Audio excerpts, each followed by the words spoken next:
सभी भक्तगण, सभी आध्यात्मिक व्यक्ति, जो आस्था पर जुड़ने वाले सभी भक्तगण, सहयोगीगण, अन्य जो वीडियो के माध्यम से देखते हैं उन सबको राधे राधे, जय जय श्री सीताराम। सज्जनों, आज की कहानी है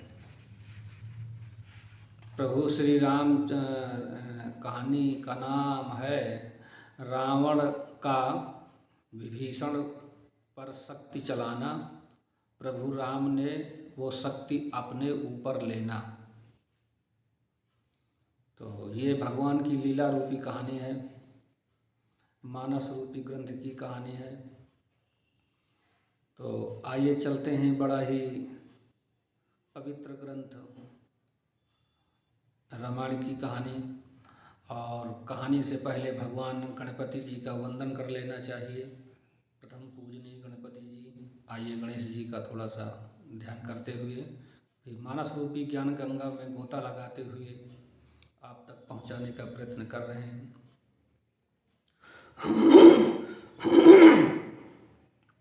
वर्णानावर्तसंघानां रसानां छन्दसामपि मंगलानां च कर्तारौ वन्दे वाणी विनायकौ भवानी शंकरौ श्रद्धा विश्वासरूपिणौ याभ्यां विना न पश्यन्ति सिद्धाः स्वन्तस्तुमीश्वरम्। रामाय रामभद्राय रामचन्द्राय वेधसे रघुनाथाय नाथाय सीतायाः पतये नमः। बोलो गणेश जी महाराज की जय। आइए मानस की तरफ चलते हैं कि पुनि दस कंठ क्रुद्ध होई छाड़ी शक्ति प्रचंड चले विभीषण सन्मुखो मनहु काल कर दंड। फिर सज्जनों, रावण ने क्रोधित होकर प्रचंड शक्ति छोड़ी। वह विभीषण के सामने ऐसी चली जैसे काल यमराज का दंड हो कि आवती देखी शक्ति अति घोरा प्रणतारति भंजन पन मोरा। तुरत विभीषण पाछे में लाओ सन्मुख रामो सहेउ सोई से लाओ। सज्जनों, अत्यंत भयानक शक्ति को आती देख और वह विचार कर कि मेरा प्रण शरणागत के दुख का नाश करना है, श्री रामचंद्र जी ने तुरंत ही विभीषण को पीछे कर लिया और सामने होकर वह शक्ति स्वयं सहेली है कि लागी शक्ति मूर्छा कछु भई प्रभु कृत खेला सुरन बिकलई। देखी विभीषण प्रभु श्रम पायो गही कर गदा क्रुद्ध होई धायो। शक्ति लगने से उन्हें कुछ मूर्छा तो भई, प्रभु तो यह लीला की, पर देवताओं की व्याकुलता हुई। प्रभु को श्रम यानी शारीरिक कष्ट प्राप्त हुआ। देखकर विभीषण क्रोधित हो हाथ में गदा लेकर दौड़े कि रे कुभाग्य सठ मंद कुबुद्धे तय सुर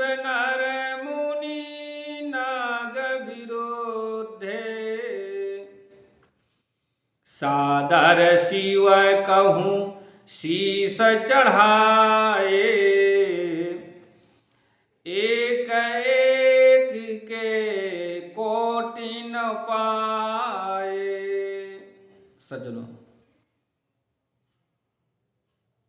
अरे अभागे, विभीषण जी कहते हैं कि अरे अभागे मूर्ख, नीच कुबुद्धि, तूने देवता मनुष्य मुनि नाग सभी से विरोध किया। तूने आदर सहित शिव जी को सिर चढ़ाए हैं, इसी से एक के एक बदले में करोड़ों पाए हैं। किते ही कारण खल अब लगी बाचो, अब तव कालू शीस पर नाचो। राम विमुख सठ चाहसी संपदा, असि कही हनसी माझे उर गदा। सज्जनों, उसी कारण से अरे दुष्ट, विभीषण जी कह रहे हैं, उसी कारण से अरे दुष्ट तू अब तक बचा है, किंतु अब काल तेरे सिर पर नाच रहा है। मूर्ख तू राम विमुख होकर के संपत्ति और सुख चाहता है। ऐसा कहकर विभीषण ने रावण के छाती के बीचों बीच गदा मारी कि उरु माझ गदा प्रहार, घोर कठोर लागत मही परो। 10 बदन सोनित स्रवत पुनि संभारी, धायो रिस भरो। सज्जनों, बीचों बीच छाती में कठोर गदा का प्रहार किया। गदा की चोट लगते ही वह पृथ्वी पर गिर पड़ा। उसके 10 मुखों से रुधिर खून बहने लगा कि उवा विभीषण रावण ही सन्मुख चितव की काऊ। सो अब भियत काल ज्यों श्री रघुबीर प्रभाव। शिव जी कहते हैं कि हे उमा, विभीषण क्या कभी रावण के सामने आंख उठा करके देख सकता था? परंतु अब वही काल के समान उससे भिड़ रहा है। यह प्रभु श्री रघुवीर का ही प्रताप है कि देखा श्रमित विभीषण भारी, धायो हनुमान गिरिधारी।